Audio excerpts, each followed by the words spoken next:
तो फिर उन्होंने पूछा था मुझसे कि अब आपको जो आपने अल्ट्रासाउंड कराया था उसके अंदर बच्चे की हार्ट बीट थी या नहीं थी। तो मैंने उनको बताया था मेरी जो अल्ट्रासाउंड है मैंने बहुत पहले कराया था, उस टाइम तक तो नहीं आई। तो उन्होंने बोला एक बार आप काम करो कि आप जाके एक बार अल्ट्रासाउंड करा लो, ठीक है। तो मैंने कहा ठीक है।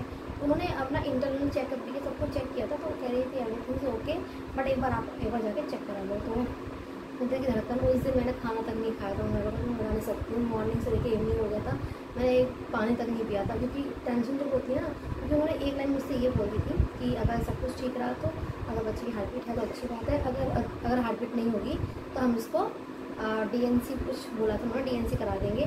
मतलब कि जो बोलते हैं मैं उसका नाम लेना नहीं चाहूँगी यार, बहुत ही ख़राब चीज़ है। तो मेरा वो सुन के मेरा हार्ट बीट बहुत ज़्यादा बहुत ख़राब, बहुत दिल दर्द तक करा। मैं पूरे दिन खाना नहीं खाया। शाम के टाइम फिर मैंने जब पता कि अल्ट्रासाउंड कहाँ रहा, अल्ट्रासाउंड कराने गई। ये डॉक्टर के यहाँ से मैं आई थी 3 बजे, क्योंकि अगर आप गवर्नमेंट हॉस्पिटल में जाते हो टाइम से लगता ही है। फिर वहाँ से मैं आई थी 3 बजे के बाद। तो फिर मैंने घर थोड़ा सा रेस्ट किया, दैन उसके बाद मैं डॉक्टर के पास गई। तो फिर तो मुझे बहुत डर लग रहा था। मैंने कहा पता नहीं क्या हार्ट बीट है या नहीं है, क्योंकि मैंने कभी ऐसे चेकअप नहीं कराया। फर्स्ट में मैंने इतना कुछ नहीं कराया था, सेकंड में कराया था। फिर मैंने वहाँ पर कराया, मैं तो अल्ट्रासाउंड हो रहा था। अल्ट्रासाउंड मतलब भगवान जी का नाम ले जा रही हूँ, सब कुछ सही है, सब कुछ सही है, सब कुछ सही है। तो उसके बाद मैंने कराया था अल्ट्रासाउंड, फिर चीज़ कुछ ठीक था। तो ये देखो, ये मैंने कराया था एक अल्ट्रासाउंड, तो इसमें सब कुछ ठीक था, फीटस वगैरह सब कुछ ठीक था। और हार्ट बीट भी थी, मेरी इसकी हार्ट बीट थी इसमें 134 थी और BPM। एंड उस टाइम 7 वीक 6 वीक प्रेगनेंसी थी। तो क्योंकि मैं करा चुकी थी, तो तब मैंने उनसे पूछा पर्सनली, मैंने कहा डॉक्टर सब कुछ सही है? तो उन्होंने हाँ ठीक है। तो तब जाके मेरी जाना है। मैंने ओ माय गॉड, मैं अल्ट्रासाउंड वाले से पूछ लिया। मैंने कहा सब कुछ ठीक है, कह रहे हाँ ठीक है। तो मैंने कहा सर ये ब्राउन डिस्चार्ज कह रहे वो हो जाता है, कभी कोई इन्फेक्शन हो जाता है, लेकिन आप अपना हेल्थ ध्यान देना। तो मैंने कहा भगवान। तब जाके मैंने फिर उस दिन के उसी दिन के 1 घंटे बाद मैंने कुछ थोड़ा जूस वगैरह पिया। मतलब मैंने सब कुछ खाना पीना छोड़ चुकी थी। तो जाके मुझे रिलीफ मिला। तो फिर उसके बाद एक अल्ट्रासाउंड हुआ था नेक्स्ट, आई थिंक 8 वीक पे हुआ है शायद, चेक कर लेते हैं। सब जगह अलग अलग से कराया हुआ है, ठीक है। तो ये मैंने अलग जगह से कराया था।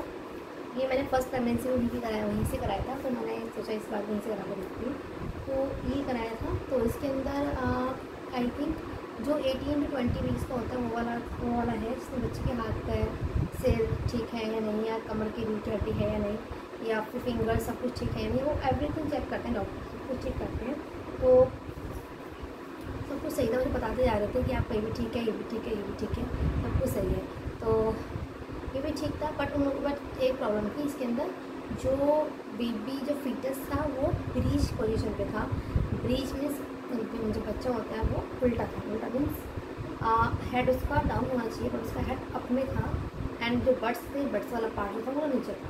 जिसकी वजह से मुझे स्टिचेस के पेन भी हो रहे थे। तो मैंने बोला ये हो सकता है नॉर्मल, बाद में 1 या 2 महीने बाद ये ठीक भी हो सकता है, और कई बार नहीं होता है। तो बच्चा जब घूमता है ना तो तब ये ठीक हो जाता है। तो मैंने कहा चलो ठीक हो जाता है। फिर इतना ही कुछ हुआ। तो और इतना कुछ हुआ।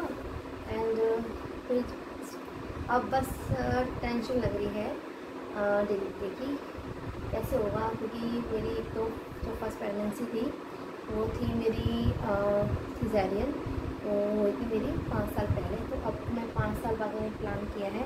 तो मे बी नॉर्मल डिलीवरी तो बहुत ही कम चांस होते ही हैं, वो 1% या 2%, अदरवाइज वो लोग सिज़ेरियन ही करते हैं जो उनको सूटेबल लगता है। वो तो मर्जी से नहीं करते हैं, जो उनको सूट लगता है, उनको सूटेबल होता है बच्चे के लिए, माँ के लिए, वो वही करते हैं। तो देखते हैं क्या होता है। एंड कुछ लोगों को हो भी जाता है नॉर्मल डिलीवरी। इतना लंबा मैंने ये डिस्टेंस लिया है तो मे भी हो सकता है। तो बाकी सब भगवान के हाल है, भगवान के ऊपर छोड़ चुकी हूँ मैं। तो बस यही चीज़ बताने के लिए आई थी मैं। एंड क्या बस इतना ही बताना था। एक तो मैं वीडियोस बहुत कम बना पाती हूँ, बहुत ज़्यादा कम, क्योंकि एक्चुअली में भी इस टाइम में मेरे इतना बैक पेन मेरा बहुत ज़्यादा है, बहुत ज़्यादा। मैं कभी कभी तो बैठ भी नहीं पाती हूँ, बहुत बैक पेन है। हो सकता है कैल्शियम की कमी हो रही है, कैल्शियम की गोली बहुत टैबलेट बहुत कम खा रही हूँ, आयरन की भी बहुत कम खा रही हूँ, तो हो सकता है मन ही नहीं करता खाने, हो सकता है उससे हो रहा होगा। तो फिर और क्या बताऊँ मैं आप लोगों को, बस इतना ही। और क्या बताऊँ,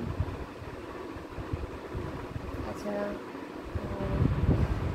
तो पता है जब वीडियो अपलोड हो जाती ना, वीडियो अपलोड होने के बाद मुझे याद आती कि मैं वो ये लाइन बतानी थी, इस चीज़ बतानी थी, मैं भूल गई। तो चलो कोई नहीं, अगर अब छूट जाएगा तो मैं नेक्स्ट वीडियो वगैरह में बना दूँगी। एंड ये सब चीज़ें होनी चाहिए, मैंने बताई दी आप लोगों को। और अब लग रही बहुत ज़्यादा गर्मी लग रही है। आज है ट्यूसडे और मैं मंदिर से आई हूँ जस्ट, तो इसलिए मैंने मेकअप चेकअप कर लिया, मेकअप से कर तो मेकअप हो चुका है। मैं बताऊँ तो पहले के अकॉर्डिंग मैं बहुत पतली हो गई हूँ, बहुत ज़्यादा स्लिम। बहुत टेंशन है, बस मेरी ड्यू डेट भी आने वाली है, अभी तो नहीं, थोड़ा टाइम है, बता दूँ जब भी आएगी। और एक्सपेक्टेशन चल मिलते, बस आज का इतना ही काफ़ी, बहुत लॉन्ग हो जाएगा नीचे, ऑलरेडी बहुत लंबा हो चुका है वीडियो। तो फिर मिलते हैं नेक्स्ट वीडियो में। तो उसके अंदर अगर आप कुछ पूछेंगे तो मैं बता दूँगी, ठीक है। और बस इतना ही काफ़ी है। मिलते हैं नेक्स्ट वीडियो में, बाय।